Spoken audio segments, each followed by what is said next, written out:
أيها الموجوع صبرا إن بعد الصبر بشرى أيها الباكي بليل سوف يأتي النور فجرا. بسم الله.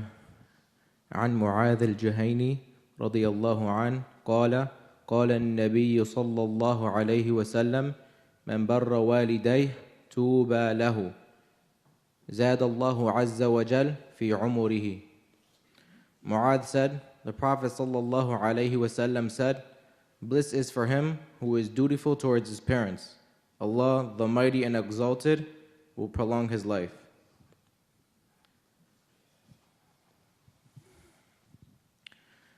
عن ابن عباس رضي الله عنهما في قوله عز وجل إما يبلغن عندك الكبر أحدهما أو كلاهما فلا تقل لهما أف ولا تنهرهما وقل لهما قولا كريما إلى قوله كما ربياني صغيرا al-Isrā فنسختها الآية في براءة ما كان للنبي والذين آمنوا أن يستغفروا للمشركين ولو كانوا أولي قربى من بعد ما تبين لهم أنهم أصحاب الجحيم. حسن al-Isnad. Ikrima related that Ibn Abbas, may Allah be pleased with him, commented on these words of Allah the Mighty and Exalted. When one or both parents reach old age with you, do not say fie to them, nor repulse them, but speak to them a gracious word. And lower to them the wing of submission through mercy and say, my Lord, have mercy on them, as they did care for me when I was little. Al-Isrā. Ibn Abbas said that this was abrogated in Sūra at-Tawba. It is not for the Prophet or those who believe to ask forgiveness for the idol worshippers, even if they are near relatives, after it has become clear to them that they will be the people of hellfire.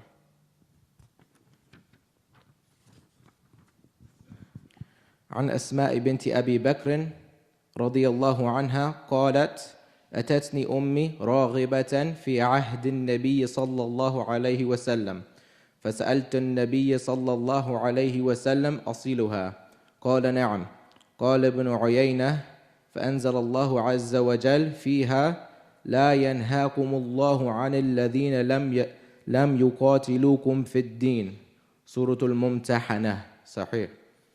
Asma bint Abu Bakr said, during the period of the Prophet sallallahu alaihi wasallam, my mother, still an unbeliever, came to me hoping I would be dutiful to her. I asked the Prophet sallallahu alaihi wasallam, do I have to keep the ties of kinship with her? He replied, yes. Ibn Uyayna said, then Allah the Mighty and Exalted revealed about her, Allah does not forbid you as regards those who have fought you in the deen and drove you not out from your homes, that you should show them kindness and deal justly with them. Lo, Allah loves the just dealers.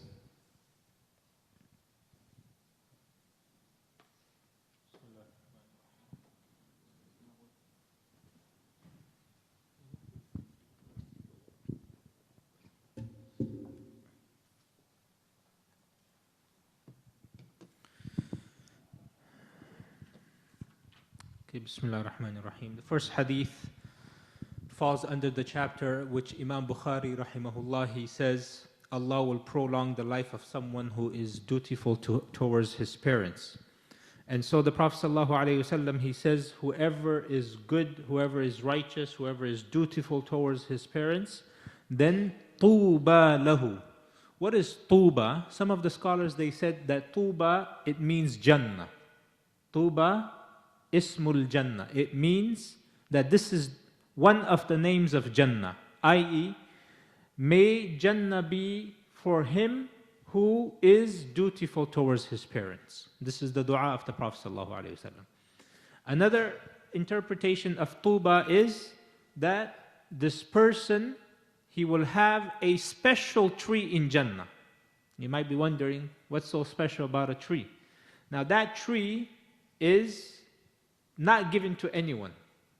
Just like how, for example, certain fruits and certain pleasures in Jannah, is given to only certain types of people depending on their rank. So the people who are on the top rank of Jannah, they will not have, the people who are the people who are on top, they will have certain things that the people on the bottom cannot have. So Tawba, when you see someone in Jannah, inshallah, may Allah make us from amongst the people of Jannah, when you see that he has a particular tree, then you know that was because of him being dutiful towards his parents. Another interpretation is that may he be happy and have much good in this world to the individual who serves his parents and he is dutiful towards him. So as if the Prophet ﷺ, he's making dua, Tuba lahu, meaning may he be happy, may he be prosperous, and may he have much good and khair for the one who is good towards his parents. And then it says, زاد الله عز وجل في عمره أو في عمره. May Allah increase him, whoever is good towards his parents. So the Prophet ﷺ, he's saying, Allah will prolong his life. What does this mean? Allah will prolong his life. Allah, he says in the Quran, إِذَا جَاءَ أَجَلُهُمْ فَلَا يَسْتَأْخِرُونَ سَاعَةً وَلَا يَسْتَقْدِمُونَ. That when death approaches someone, you cannot delay it and you cannot bring it forward, meaning it is fixed time. So imagine someone, it is written for him that he will live for 60 years. And this individual, he has been very good towards his parents. So how can he live beyond 60 years? Does this hadith imply that this person, now because he is good towards his parents, now he is able to prolong his life? Is this what this hadith means? Meaning whoever, in other words, anyone who wishes to prolong his life, all he has to do is be good towards his parents. Because there's another hadith of the Prophet ﷺ that whoever wants his life to be prolonged, then let him keep the connection with the relatives. And that is an authentic hadith. What does this mean? So the scholars, they explained it one of several ways. The first explanation is that this individual, what he will do in 1 year, people cannot do for a whole lifetime. What he is able to do in 1 year or a short span of time, or what he's able to do in 1 day, there's people that cannot do it for the whole year. So he has now barakah in his time. And what does that mean? Let's say, for example, a person, it takes him, normally it takes an individual about 2 years to write a book. Normally it takes an individual about 2 years to write a good book. This person will be able to do it in 1 month. And how is that going to increase his life? Well, when he dies, people are going to be remembering him by that. People are going to be, especially if it's a book that is beneficial to the Muslims and Islam. Imam al-Nawawi rahimahullah, he lived for about 42 years.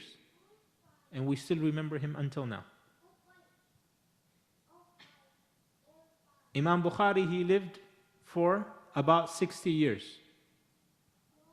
We still remember him now. Centuries have passed and we still remember. You see how he was good towards his parents. He was known to be good towards his mother, even though his father passed away. Same thing with Imam Ahmed rahimahullah. He refused to get married because he said that if I was to get married, I would be delinquent in my service to my mother. Allah increased his life, where we remember and make dua for him. Every time we mention his name, we say, may Allah have mercy upon him. So Allah subhanahu wa ta'ala would put barakah. This is interpretation number one. Interpretation number two is, because Allah subhanahu wa ta'ala, He knows everything. And when He was deciding how long a person should live, let's say a person, he is going to live for 55 years. And then Allah, He looked at this individual and He knows this individual is going to be dutiful towards his parents. So Allah will tell the angels, or He will write down that he should live for 60 years instead of 55 years. Does that make sense? Yeah. Allah, He will, the Shaykh he mentioned, يَمْحُ اللَّهُ مَا يَشَاءُ, that Allah can delete what He wills and He can confirm what He wills. Because everything is in His hands. Maybe the age that you are living in right now, maybe it was not originally intended. And Allah has increased your age because of your dutifulness towards your parents. This does not mean that anyone who lives younger than that, that means he was not good towards his parents. This does not mean that, because we have even Sahaba dying at a young age. That doesn't mean that they were not dutiful towards their parents. Okay? And so, and also when it comes to keeping good relations with your relatives, what's going to happen? Imagine you live for 60 years and then you die. Because of you keeping good relations with your relatives, they're going to remember you longer than your lifespan. So they're going to talk about you to their kids, to your relatives, and say, so and so, we still remember him. And this is how Allah, He is prolonging your life and your remembrance. The second hadith is a hadith which is an answer to a question that we received a couple of weeks ago by one of the brothers. And he said, can we make dua to Allah subhanahu wa ta'ala for mercy for the non-believing parents that have died? And so this is an answer to that particular individual, with the statement of the scholars, even though it was answered to him that no, you can't. And we did mention a specific verse of the Quran, but this is now backed up by what Ibn Abbās radiallahu anhu is saying. He's saying that the verse in which Allah, He's saying to lower the wing of submission towards your parents and make dua for your parents, O Allah, have mercy upon them the way they had mercy upon me when I was a child. Ibn Abbās radiallahu anhu, he says that this ayah has been abrogated by a verse in Surah Bara'ah, which is chapter 9, also known as Surah at-Tawba, in which Allah, He tells the Prophet sallallahu alaihi wasallam, مَا كَانَ لِلنَّبِيِّ وَالَّذِينَ آمَنُوا أَن يَسْتَغْفِرُوا لِلْمُشْرِكِينَ. It is not befitting for the Prophet and those who believe that they should seek forgiveness for those who have died upon shirk, for those who are mushrikeen. Because the first verse, it says, وَقُلْ رَبِّ ارْحَمْهُمَا كَمَا رَبَّيَانِي صَغِيرًا. This was both for the believers and the non-believers. Allah, He says, you can make dua for your non-believing parents. O Allah, رَبِّ ارْحَمْهُمَا كَمَا رَبَّيَانِي صَغِيرًا. Have mercy upon them like they had mercy upon me when I was a child. Even then, the scholar said this is only limited to when they are alive. And I did mention this as well, that you can make dua of mercy when they are alive. But once they die, the verse in Surah at-Tawba takes precedence, and it says you cannot make dua to Allah subhanahu wa ta'ala for forgiveness, anyone who even if they are from amongst your near relatives, those who die upon upon shirk. What about Prophet Ibrahim alayhi salam, because of whom our religion, whether it's the monotheism and some of the rituals that we have, is based upon what Prophet Ibrahim alayhi salam he founded. He made dua to Allah, وَاغْفِرْ لِأَبِي إِنَّهُ كَانَ مِنَ الضَّالِينَ. When his father Azar, when he passed away, he was making dua for his father. وَاغْفِرْ لِأَبِي إِنَّهُ كَانَ مِنَ الضَّالِينَ. Forgive my father because he used to be upon misguidance. And also the verse in Surah al-Mujadala, لَقَدْ كَانَ لَكُمْ الآية آية الثالثة في إبراهيم والذين لا في سورة ممتحنة, in which Allah is saying, verily in Ibrahim, in Prophet Ibrahim, there is a good example for you, in which he made dua for the believers, and then he says, إِلَّا قَوْلَ إِبْرَاهِيمَ لِأَبِيهِ لَأَسْتَغْفِرَنَّ لَكَ وَمَا أَمْلِكُ لَكَ مِنَ اللَّهِ مِنْ شَيْءٍ. Except what he used to say to Allah, O Allah, forgive my father. And also Prophet Ibrahim alayhi salam's dua, رَبَّنَا اغْفِرْ لِي وَلِوَالِدَيَّ وَلِلْمُؤْمِنِينَ يَوْمَ يَقُومُ الْحِسَابِ. How can we explain these verses of Ibrahim alayhi salam, who was the friend of Allah, in which it was made very clear that he used to make dua of forgiveness for his father, who was not only an idol worshipper, but in fact he was an idol maker. He used to make idols. So there's another verse so the scholars like Imam at-Tabari, he explained, he said, no, all of this was before it was made clear to Ibrahim. It was made clear to him, you cannot make dua for your father.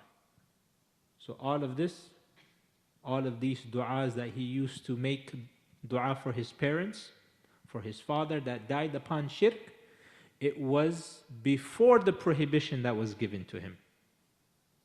And also Allah, he says with regards to Ibrahim alayhi salam, فَلَمَّا تَبَيَّنَ لَهُ أَنَّهُ عَدُوٌّ لِلَّهِ تَبَرَّأَ مِنْهُ. And when it was made clear to Ibrahim that his father was the enemy of Allah, then he disassociated himself from his father. He disassociated himself, tabarra'a, from bara'. He disassociated himself from his father. In any case, it is a scholarly consensus. There is no room for ambiguity in these verses that are very much clear, that a person cannot make dua for his parents that have died upon a religion other than Islam. And the last hadith is the hadith of Asma binti Abi Bakr radiyallahu anha. She is the daughter of Abu Bakr radiyallahu anhu. She was the half sister of Aisha radiyallahu anha, meaning the father was the same, the mother was not the same. The mother of Aisha is different than the mother of Asma. So they were half sisters. The father is the same Abu Bakr radiyallahu anhu, but the mother was not. The mother of Aisha, the mother of Asma, was not a Muslimah during this time. She became a Muslimah later on. She came from Mecca during the time in which there was a Sulh Hudaybiyah. There was a peace treaty between between the Quraysh and the Prophet sallallahu alaihi wasallam. She wanted to come and visit her daughter, Asma.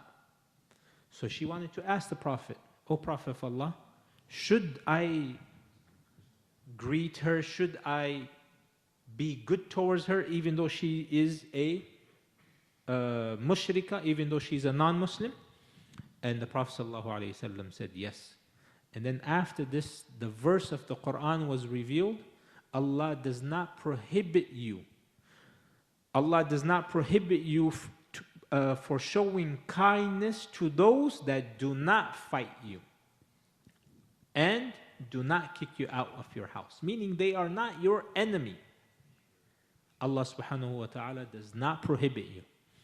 Now comes the question of what should we do when it comes to Thanksgiving, when it comes to Christmas celebration, New Year's get-together, and other types of get-togethers that we have, especially those who are new Muslims and their parents or their family or even their wife, they are not Muslim. What should we do? Imagine a person who is a new Muslim and his parents, they are not Muslim. They are going to invite him for Thanksgiving, which is this Thursday in a few days. Should he use this hadith of the Prophet ﷺ and say, you know what, because they are inviting me towards their house and I need to keep good relations, then, and they are not an open enemy to me, they are not preventing me from practicing my religion, then I am not prohibited. Brothers and sisters, this is a very, we would like to acknowledge, first of all, that this is a real challenge that all of our new Muslim brothers and sisters are facing. And it is we could say it's very easy for us to pass the fatwa of saying, yes, it's permissible, or no, it is haram, without really knowing the reality that these people go through. If we say it's haram, then what are we doing as a Muslim community to indulge them, to incorporate them truly within our Muslim community? What are we doing, brothers? Are we inviting them in our houses when there's a get-together? Did we invite them for a single iftar? You could say that is like Thanksgiving, because every single house, mashallah, it's for 30 days, it's Thanksgiving style food. What about for Eid? Remember what I was mentioning in Ramadan. Brothers, please take one revert to your house. Let them enjoy it. We brought one revert to our house and she started crying. She said, I've been a Muslimah for 5 years. I have never seen how Eid really feels like. This is what you guys do. This is how you enjoy. I got like the spirit of Eid. It is very, very important. They have already sacrificed their families, their loved ones. They have probably been excommunicated. One of the reverts, she was mentioning that for 30 years, she's been a revert. Until now, no one wishes from her family to communicate with her. 30 years. More than 30 years. 32 years.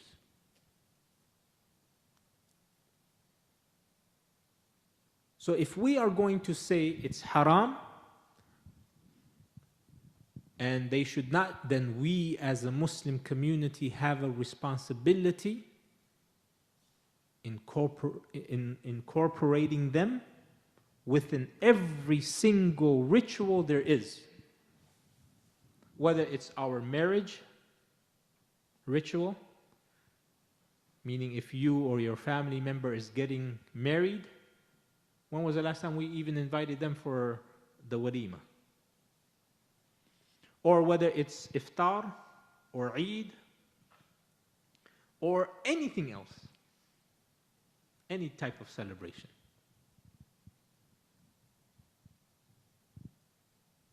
So let's not forget that any time Islam or the Quran or the Hadith prohibited something, except that it gave an alternative. And I would like to give this alternative when it comes to these types of rituals and these types of celebrations and holidays, that we should be able to create an environment in which our kids, our family members, they are already so filled or fulfilled that they don't have a need to follow in the footsteps of any other culture. And it doesn't take away from any of the fact that,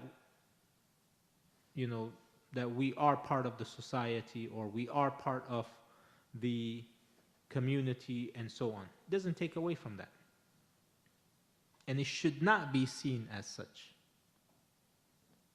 But as Muslims, for our children, for our reverts, for our family, make sure our Eid should be full of gifts. Our Ramadan should be full of ibadah, as well as it being something where everyone is involved in that type of Eid, whether it's the happiness of Ramadan, the happiness of breaking iftar, the happiness of coming together to the masjid and praying Taraweeh. These are all joyous moments. Do you all remember the joyous moments every single one of us felt when we were coming to this masjid in Ramadan? For every single night of Taraweeh? Regardless of how tired you were, the next day you had to go back to work, you still stood up for 1 hour and 15 minutes praying Taraweeh. We ask Allah subhanahu wa ta'ala to make the practice of following His orders and being obedient towards Him easy upon all of us, and to give us istiqamah in a time in which it is as difficult or even more than holding a burning coal in our hands. May Allah forgive us for all of our major and minor sins. Make us obedient towards Him and our parents. Make us serve our parents. May Allah subhanahu wa ta'ala guide all of our parents, especially those that have not been blessed with the guidance of Islam. May Allah guide them towards the true path. May Allah make them our means towards Jannah. Subhanakallahumma wa bihamdika ashhadu an la ilaha illa anta astaghfiruka wa atubu ilayk. أيها المكسور قل لي هل يديم الله كسرا